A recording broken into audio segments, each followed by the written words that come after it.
আচ্ছা, আজকে আমি বানাচ্ছি ভাজা পিঠে, মানে ভাজা পুলি পিঠে যেটা।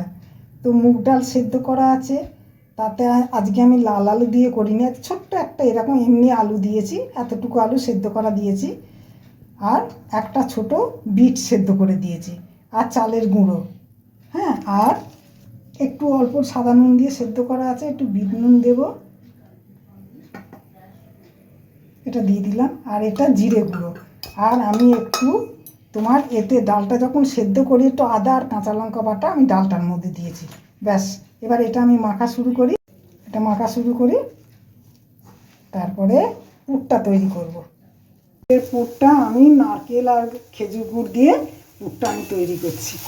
হয়ে গেছে, এবার হয়ে এসছে, আর একটু হলেই নামিয়ে দেবো, তারপরে পিঠেগুলো গড়বো।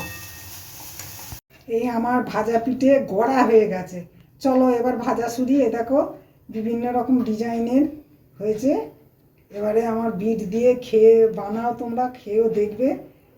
চলো ভাজা শুরু করি। আসলে গরম হয়ে গেছে, এবারে আমরা একে একে ছেড়ে দিই। আমার বৌমা বিভিন্ন রকম ডিজাইনের গড়েছে পিঠেগুলো, আমি গড়িনি। তো পুটুরগুলো তৈরি করেছি, এবার ও এইগুলো গড়ে দিয়েছে। এবার আমি ভাজা শুরু করি লাল লাল করে।